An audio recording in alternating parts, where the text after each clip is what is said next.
You're listening to the N2K Space Network.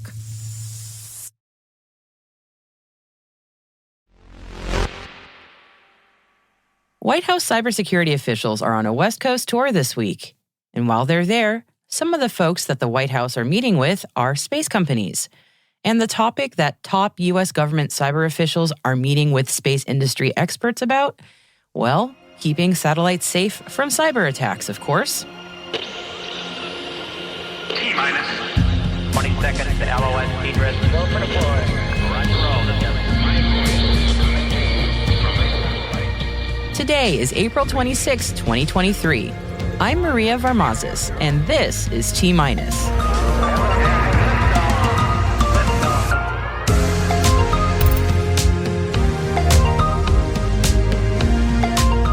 Space and cybersecurity, better together. The U.S. and South Korea strengthen ties. The Air Force pips 5 space programs. 60 mil for Crossbow and 100 mil for Ursa Major. And my interview with Jonathan Lacoste, founder and general partner at Space.VC, on space startups and venture capital in the space industry. Stay with us.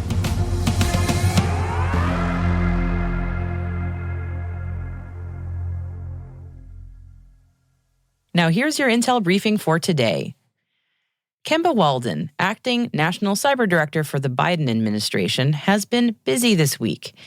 It's RSA after all, and that's the huge industry cybersecurity conference happening in San Francisco right now. And while on the West Coast, Walden also says she's been busy down the coast at Long Beach, talking to California companies involved in aerospace.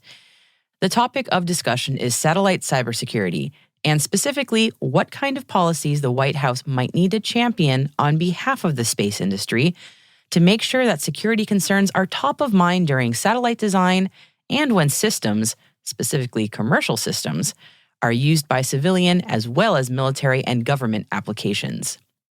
Last year's attack on Viasat satellite networks by Russia is always one of the reasons space cyber is getting more attention. Also adding to the sense of urgency here are the recent disclosures about how adversaries might use physical or cybersecurity attacks to disable or destroy space systems. Building in security by design for new space systems is an ongoing priority, says Walden, as is making the most of new commercial capabilities to harden existing space systems. Plans are also in the works at the National Institute of Standards and Technology, or NIST, about adapting the NIST Cybersecurity Framework, or CSF, which has been in use in the cybersecurity sector for quite some time now, and the goal is to also include best practices for space systems. Now, if you'd like to read more on this issue, I should note that our sister publication, you might have heard of it, The Cyberwire, is covering more on satellite cybersecurity in their pro-policy briefing. You can head on over to thecyberwire.com to read more on that. During an official state visit to the United States this week, President Yoon Suk-yeol of South Korea made an official visit to NASA Goddard with many representatives of the U.S. government, including Vice President Kamala Harris. They got a tour of the facilities and got to see the Nancy Grace Roman telescope up close, which is still currently under construction. This wasn't just a field trip, though, as during this visit, NASA Deputy Administrator Pam Melroy and Ministry of Science and ICT Minister Lee Jong-ho signed a joint statement of intent to, quote, advance cooperation in exploration and science between NASA and the MSIT of the Republic of Korea. The two nations have been partnering on a number of recent Earth observation missions, including NASA's TEMPO and Korea's GEMS missions, both of which monitor air quality from space. In this joint statement, the Yoon administration noted that the upcoming agency, KASA, the Korea Aerospace Administration, will be the point of contact going forward for joint space activities with the United States. The Korean space private sector also used this state visit as an opportunity to strengthen ties with U.S. partners, with pharmaceutical firm Boryung Corporation and Axiom Space finalizing plans for a new joint venture for projects in low Earth orbit, or LEO. Boryung invested $60 million in Axiom Space last year, and it will hold the majority share of the new joint venture, 51% specifically, with Axiom Space holding the other 49%. The goal of the new South Korea-based venture will be to help support Axiom's build-out of their commercial Axiom space station, while also grabbing a spot for Boryung to connect its own microgravity-related research and development on LEO on the Axiom station. Breaking Defense reports that Frank Calvelli, the official in charge of space acquisition for the Department of the Air Force, has issued his first scorecard on program performance. 5 programs are allegedly struggling to stay abreast of their requirements. The scorecard will not be released to Congress or the public, as a spokesman says it, quote, contains assessments of the classic cost, schedule, and technical performance of programs. Still, getting pipped is no fun. And as we mentioned in yesterday's show, the GAO is reporting that the Space Force is behind in space situational awareness, or SSA, capabilities. The good news is that the National Reconnaissance Office and the Space Force are planning to launch the first satellites in their highly classified joint Silent Barker program later this year. The satellites are planned to be launched on ULA's Atlas V in September, with the mission to provide, quote, satellite threat intelligence and space situational awareness. And also on yesterday's show, we commiserated with Japan's iSpace after the company lost contact with its Hakuto R lunar lander during its attempted soft landing on the moon. Further investigation from the company suggests that the vehicle ran out of fuel in the final moments before landing. iSpace released a statement hours after the attempt, stating that it has been determined that there is a high probability that the lander eventually made a hard landing on the moon's surface, and establishing communications is no longer achievable. NASA Administrator Bill Nelson says that despite rising tensions with Moscow, he expects Russians and Americans to continue to work together on the International Space Station until it's decommissioned. American-Russian space cooperation was placed in doubt after the invasion of Ukraine in February 2022, but Nelson told Reuters that the ISS partnership continues in a very professional manner between astronauts and cosmonauts.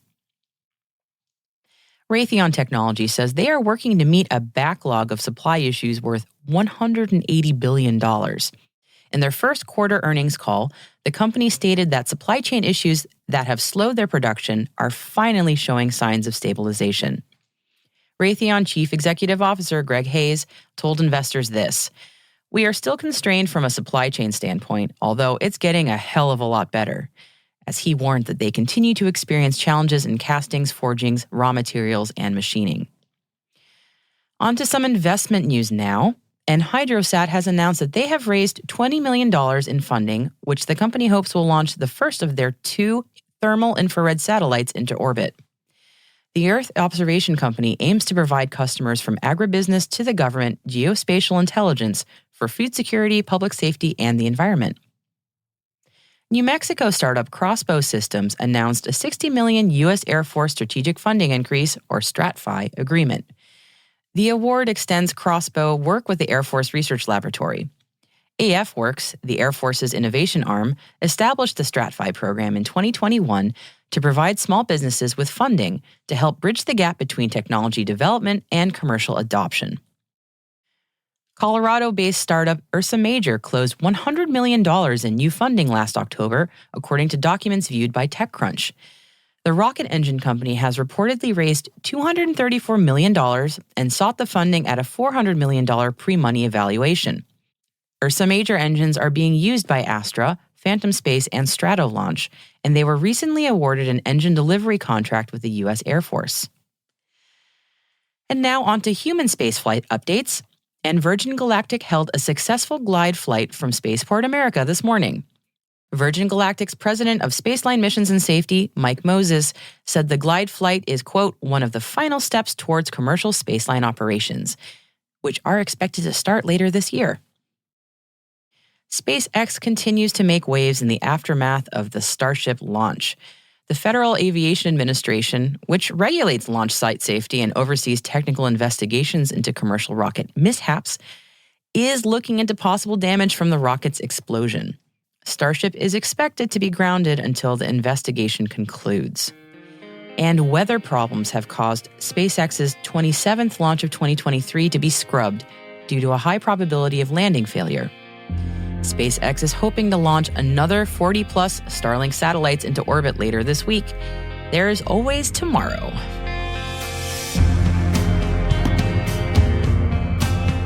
And that's our briefing for today. And hey, T-Minus crew, if you find this podcast useful, please do us a favor and share a 5-star rating and a short review in your favorite podcast app. It'll help other space professionals like you find the show and join the T-Minus crew. Thank you so much. We really appreciate it. And next up is my interview with Jonathan Lacoste, founder and general partner at Space.VC, on space startups and venture capital in the space industry. Stay tuned.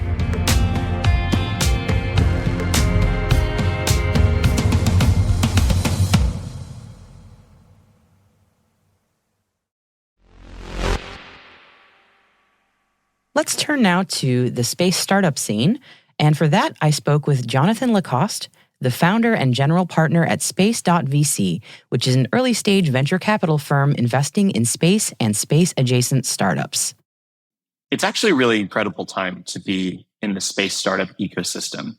I think where we focus at the earliest stages, from ideation and company formation all the way through Series A, there are a tremendous number of really talented entrepreneurs leaving and choosing to start their entrepreneurial journey right now, which is really exciting. We also see a lot of robust investment activity at that stage. So while later stages, maybe Series B, Series C, is a little bit more difficult to raise those rounds, we're seeing a lot of space startups, and from the venture side, a really active, robust amount of deals being done in the early stage. So it's a pretty good time to be in early stage space. Yeah, that's great to hear. And you have a very impressive portfolio. So I'd love to ask you, what are you looking for specifically, and what excites you in different companies? A lot of this actually falls back on my own personal experience. So before I launched a venture capital firm, I was a founder and CEO for 10 years of an enterprise software company. And because of that, I raised 5 or 6 rounds of venture capital, almost $100 million. And so I had 10 years of experience from the other side of the table, understanding the challenges and what a founder would go through and how difficult it was to build companies. And so because of that, I bring that perspective to when I meet with founders and what I'm looking for. So first and foremost, it starts with the team, especially early on when we're investing as venture capitalists. We're investing pre-product and pre-revenue. A lot of the times it's just an idea or a plan on paper or in a slide deck. And so we really need to be able to have conviction around the experience that the team has had. And it can be brief experience too. We've invested in 22-year-olds, right? So it's really more about what you've done with your time rather than the longevity of time. We need to have conviction around the feasibility of the product roadmap. About half of our portfolio is complex hardware systems and half is software oriented. So depending on what you're building, you need a very different product roadmap, obviously, instead of experiences. But it's really important that you have a strong and very feasible product roadmap. And then the last component is the TAM, the total addressable market. For us, when we invest, we're looking to invest primarily in space startups that are selling to enterprise markets that have large commercial opportunities here on Earth. So what I mean by that is selling into the insurance market, the financial services, agriculture, mining, oil and gas, where the size of those markets is much, much larger than maybe being constrained to just selling to other space startups. So those are 3 things that we look for when we evaluate early stage startups: is team, the product feasibility, and the TAM. That makes a lot of sense to me. So you've been doing this for some time on both sides of the table, so to speak. What are some key lessons that you've learned? I would say from the founder side, I would sometimes be frustrated at why a VC didn't understand the vision or didn't get it, or it didn't seem to be that they were that interested. What I've realized from the VC side now is that very rarely, if ever at all, will a VC have their perspective be changed by more follow-ups from a founder, if that makes sense. Like, it's more about matchmaking and finding someone who genuinely believes in the market or the problem set you are building versus trying to convince everyone you speak to about your solution. The reality is you're looking for the best fit partner, not to convince everyone that you're speaking to. So I think that's one major takeaway. The other takeaway is that now being on the venture side of the table, I appreciate and understand how much investors want to invest in lines and not in dots. And what I mean by that is if you're thinking about starting a company, the best thing to do, even before you started, is early and often communication with investors, with potential investors, right? What do you think about building? Can I get some feedback on the product roadmap? Do you have anyone in your network that might be interesting? As investors, we want to see you be thoughtful and ask questions. We want to see you say what you're going to do and then go and achieve those things. It gives us more conviction and allows us to move more quickly when you're finally opening a round of capital. If we only hear or interact with you when you're looking to fundraise, we have to make decisions in a very tight and narrow view. We don't have the benefit of building a relationship with you for 6, 9, 12 months. And I notice a lot of times that founders will be frustrated if they don't do the pre-relationship building or the quarterly email newsletter updates to investors because they're trying to squeeze it all in a short process. So especially in this market, I would encourage folks to think long-term and build long-term relationships with VC funds. So you mentioned there are certain questions that you like to hear a startup sort of ask the VC. So could you get into some detail there? What builds confidence on your side when you hear a space startup ask these questions of you? Truthfully, I think it shows tremendous confidence to be vulnerable about your own startup. And so the most thoughtful CEOs I know do not pretend that everything is up and to the right with their company. They don't pretend that everything is up and to the right and rosy in their market. The reality is anyone who has built a business or has been at the founding level knows how much controlled chaos goes into it. And so I think it shows confidence to ask questions sometimes about what should we change with our product approach? Or how do you think about our go-to-market? Would you do anything differently? We're debating between hiring one of these two roles first. Here are the pros and cons. What would you do?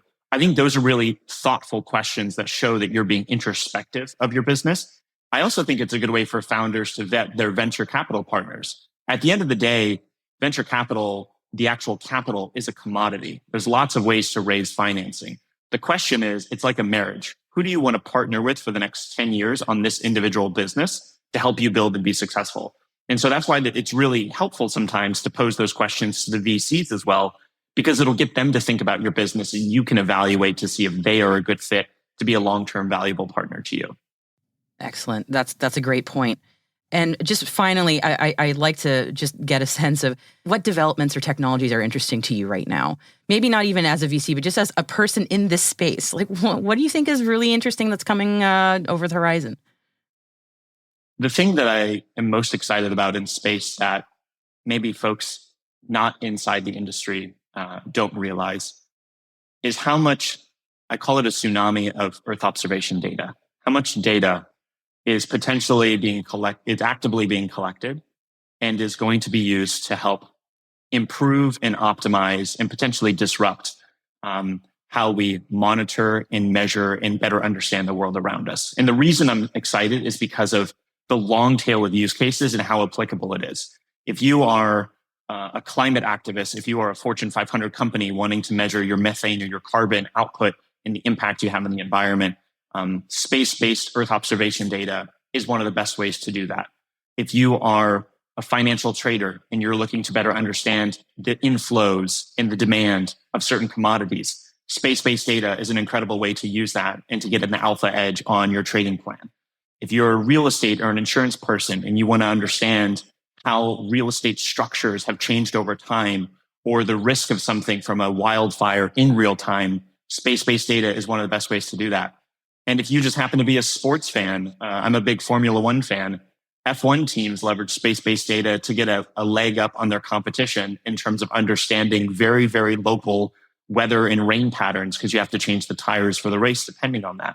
So all of those use cases rely on satellite applications and Earth-based data.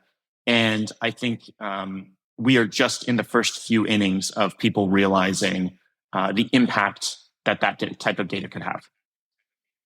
That's fascinating. And that use case with Formula One's really cool. I didn't know about that. So thank you so much for sharing your insights with us. And I really appreciate you spending the time with me today. Thanks for having me on.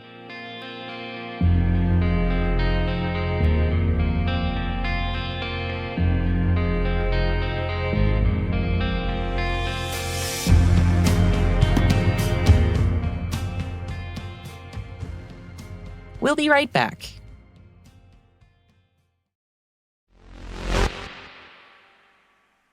And welcome back. You know, as the saying goes, love thy neighbor. But does that still apply after they shoot a rocket over your border? The Norwegian Foreign Ministry seems to be testing that philosophy and is launching a very serious investigation into unauthorized activity on its side of the border. That's because a research rocket fired from Sweden ended up landing 9 miles inside of Norway this week. The projectile, launched from Sweden's S-range, had reached an apogee of 155 miles when it went slightly off course and landed in a mountainous area about 30 miles from the planned landing site. Oops. The Sweden Space Corporation, who was behind the launch, says the rocket took a slightly longer and more westerly trajectory than calculated. S-range maintains that it had notified Norwegian armed forces ahead of the launch and after the anomaly occurred. Let's hope the happiest region in the world is able to quickly restore border civility.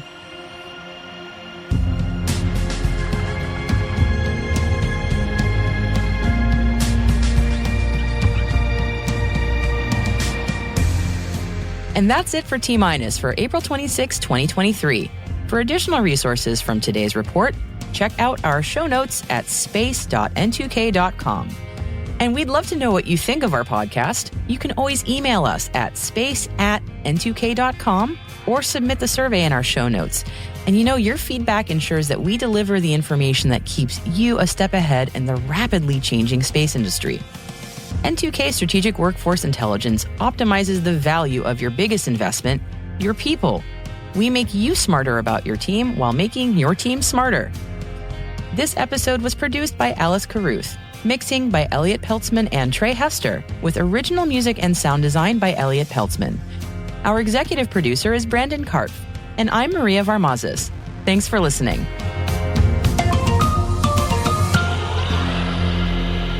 T-minus.